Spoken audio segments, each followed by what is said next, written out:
Hello, welcome to Chapter B on stars. In part 1 of this video lecture, we will be exploring our sun. This is an interesting video taken in ultraviolet rays of our sun. This was taken by a satellite which was sent to the sun to explore the science and the physics of our sun. Chapter B, which, by the way, is not in your textbook, so this is one of the astronomy chapters that you will just be using the lecture notes for material. We're dividing this chapter into 4 parts. In this first part, we will be looking at the sun. Part 2 is on the classification of stars. Part 3 is on the birth and death of stars. And in part 4, we will be looking at neutron stars and black holes. As you probably know, our sun is a star, and it's just one of several hundred billion stars in our galaxy. Stars are great balls of gas that are balanced by 2 forces.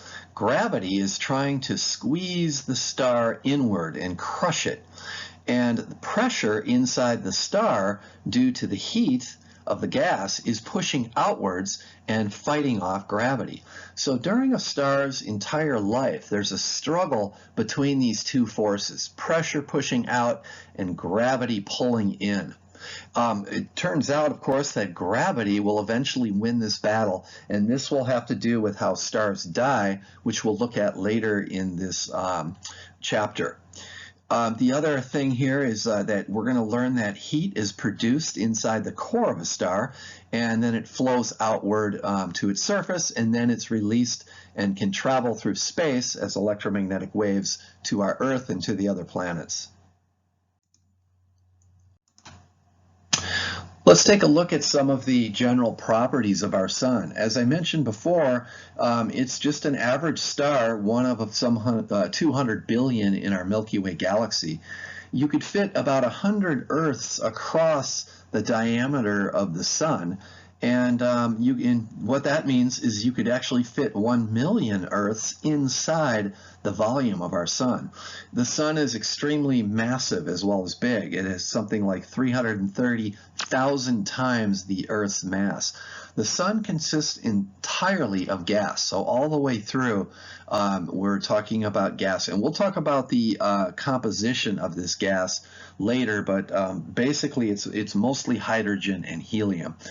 The central core temperature of our sun is about 15 million kelvins, which corresponds to 27 million degrees Fahrenheit. The surface temperature of our sun is about 5,800 kelvins, or 10,000 degrees Fahrenheit. Here's a nice diagram that shows the basic structure of our sun. Around the sun is the outer atmosphere of a thin gas, and this is called the corona and the chromosphere. And we'll see pictures of this later when we look at the sun during solar eclipses. The part of the sun that we actually see when we look up into the sky is called the photosphere. This is the visible surface of the sun. And then underneath the photosphere is a region called the convection zone, where hot gas is rising up to the surface. Underneath the convection zone is this region in here, which is called the radiation zone, where heat is transferred from the core to the outer layers of the sun. And then in the center of the sun is the core of the sun, which is, you can think of this as a nuclear furnace. This is the source of the sun's energy by way of nuclear fusion reactions, which we'll look at the end of this part of the lecture. Stars have different colors, and the color is a function of the temperature of the star, of the surface temperature. So if we look at a cool stars are actually red in color, and the reason for this is their spectrum of light, which is this white curve shown here, their spectrum is peaking over here towards the red end of the visible light spectrum.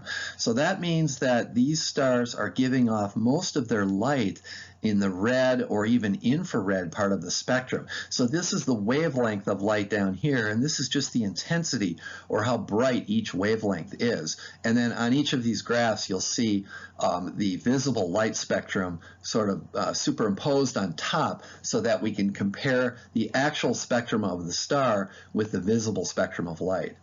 Now, our sun is sort of a middle temperature star, and you'll see its spectrum here is actually peaking in green, the green part of the spectrum. But remember, what we see when we look at the sun is a blend of all of these colors together, and that makes the sun actually white. Now, the sun has sort of a yellowish tint when we see it from the surface of the Earth, but that's just because the sunlight is being filtered through our atmosphere, which tends to remove or scatter some of the blue light. So our sun is actually a white star. Now, a hot star, by contrast, has its spectrum peaking over here in the ultraviolet part of the spectrum. And notice the spectrum here is highest on the blue and violet end of the visible light spectrum. So hotter stars actually look blue in the sky. And this is something of a surprise. You might think the blue stars represent a cooler color than the red stars, but it's actually the exact opposite. In astronomy and physics, red colors that are glowing are cooler temperatures as compared to blue. This picture in the background here is a close-up, highly magnified image of the surface of the sun. And it looks sort of like an orange peel with all these little granules. So this granulation is due to bubbles of hot gas rising up from underneath due to convection. Remember, convection is when you heat up a gas and it tends to rise up. Now, these granules that are shown here on the surface of the sun are each about the size of Texas. So these are huge bubbles of hot gas rising up. And this is a fascinating time-lapse video down here showing just a few granules in size. And this whole video takes about 40 minutes, so it's been sped up somewhat. But you can see the hot gas basically bubbling up from underneath and forming these granules, and then the granules grow with time until they're sort of replaced with other granules. So the message here is that the surface of the sun is very dynamic. It's not just a static, still, peaceful surface. There's a lot going on, a lot of churning and bubbling up of these hot gases. Depending on when you look at the sun, you'll often see sunspots, and this can be seen through special telescopes fitted with filters. Sunspots were actually discovered by Galileo 400 years ago, but he didn't know what they were. We now know what they are. They're actually cooler regions on the surface of the sun, on the photosphere. So the surface here in this image, where there are no spots, is typically 5,800 kelvins. But these sunspots are significantly cooler. They're around 4,000 kelvins, which is still very hot to you and me, but it's significantly cooler than the other regions of the surface. So as a result, these cooler regions give off less light, so they appear darker. Now, what is the origin of these sunspots? Well, they're actually caused by magnetic storms on the sun. And these magnetic storms block the convection of hot gases coming from underneath and cause the surface of the sun in these regions to cool down. So you can see the size of these sunspots are enormous. This is a close-up view of a sunspot cluster, and here's the size of our Earth for comparison. So these are giant magnetic storms larger than the entire planet Earth. Here's another nice image showing a cluster of sunspots. One of the main things we can learn when we study the sun is that the sun is actually very active.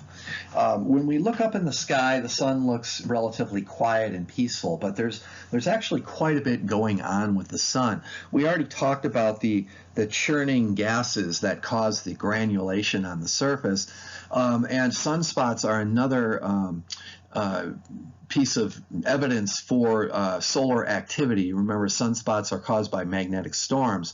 We'll also take a look at prominences, flares, and coronal mass ejections in the next couple of slides. So prominences are these loops of gas that flow along magnetic field lines of the sun. So this is a close-up of the edge of the sun, and you can see these loops of gas looping up and arcing up into space along magnetic field lines. And in this picture here, this is a picture taken with a specific filter on a telescope. You can see prominences over here up on the edge of the sun, but you can also see them here as dark sort of ribbons or filaments going across the surface of the sun. Another example of solar activity are what is called solar flares, and these are explosive bursts of gas into the solar atmosphere. So these are all images taken here, which are very fascinating because they show, again, how dynamic the sun is with these flares. And just, again, for relative scale, it's shown here how big the Earth is relative to the size of these flares. Here's a nice close-up of a flare here, and again, this is the approximate size of the Earth for comparison. So these are enormous bursts, explosive bursts of gas shooting up from the sun due to magnetic activity inside the sun. Another example of solar activity is what they call a coronal hole or a mass ejection, coronal mass ejection. So around this is the sun's surface here in this picture. By the way, these images, again, are taken with special telescope filters that allow certain features of the sun to be viewed safely. This outer atmosphere that you see, this glowing around the surface of the sun here, that's the solar corona, which is the outer atmosphere.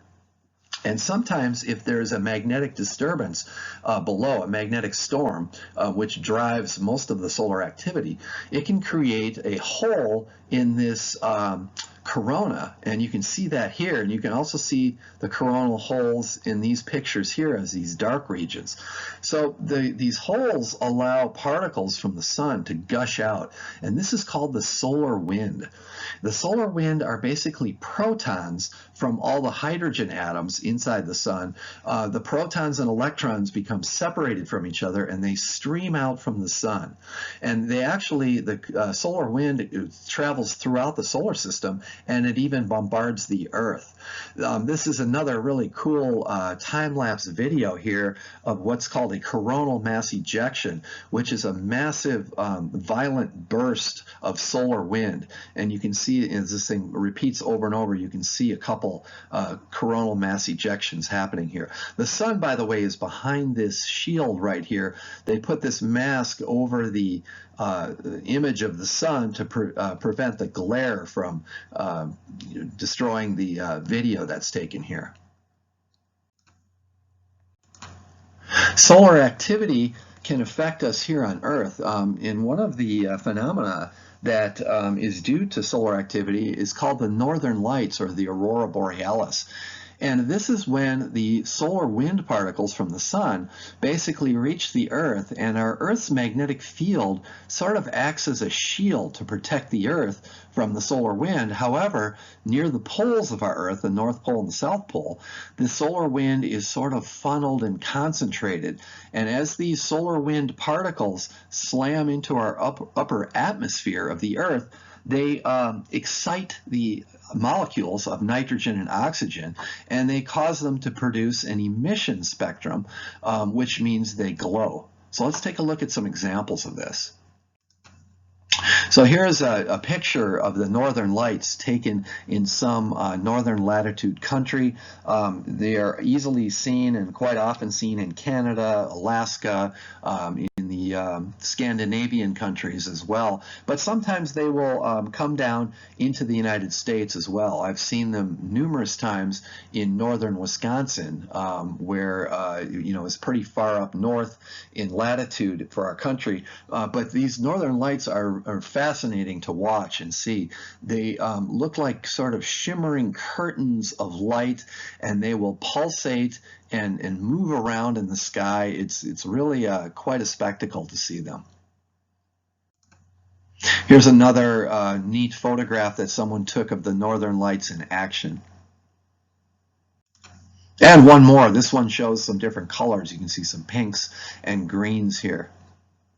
So again, this is all due to activity on the sun. Those solar particles are striking the upper atmosphere of the Earth and causing the atmosphere molecules to actually glow. So let's turn now to what makes the sun hot. What is the source of the sun's energy? And the answer is nuclear fusion. So energy generation in the sun happens in the core of the sun, where the temperatures are hot enough to fuse hydrogen into helium. So the hydrogen nuclei, which are basically protons, are moving around so fast inside the sun that they can actually bump into each other and fuse together. So the basic reaction that our sun is using to create energy is taking 4 hydrogens, and these are shown over here on the left. All right, these are hydrogen nuclei, which is just a proton, and they slam into each other, and the ultimate product here, which is all you need to know, is we end up with helium. So hydrogen, 4 hydrogens, is being converted into helium. But in doing this, whenever there is nuclear fusion, a tremendous amount of energy is released. So this is the source of the sun's energy. And the sun is basically converting 5 million tons of matter into energy every second. And this is according to Einstein's famous formula, E equals mc squared. We won't go into the details of this in this course, but basically what's happening here is these hydrogens have more mass than this helium. And what's happened here is some of this mass is actually converted into energy. Einstein showed us that matter or mass and energy are sort of different forms of the same thing. So here is our last slide. This is a video or animation showing the steps of what is called the proton-proton chain. This is how the sun converts hydrogen into helium. And so basically in this video, it's showing protons coming together and sticking together via fusion. And then when a couple of these different clumps stick together, we end up with helium. So let's watch it from the beginning here. So here are 2 protons. They slam together, release energy, all right, and they stick together. One of the protons actually converts to a neutron. Here comes another proton, sticks to this group, and in the process gives off more energy because of the fusion. And then another one of these clumps finally comes in here. They slam together and fuse, giving off energy, and what we'll end up with is a helium nucleus. So our sun is converting hydrogen into helium, and it will continue to do this until basically it runs out of hydrogen in its core. The good news is that'll be another 5 billion years before that happens. So that is our brief introduction to the sun. Please stay tuned for part 2 of this video where we'll look at stars.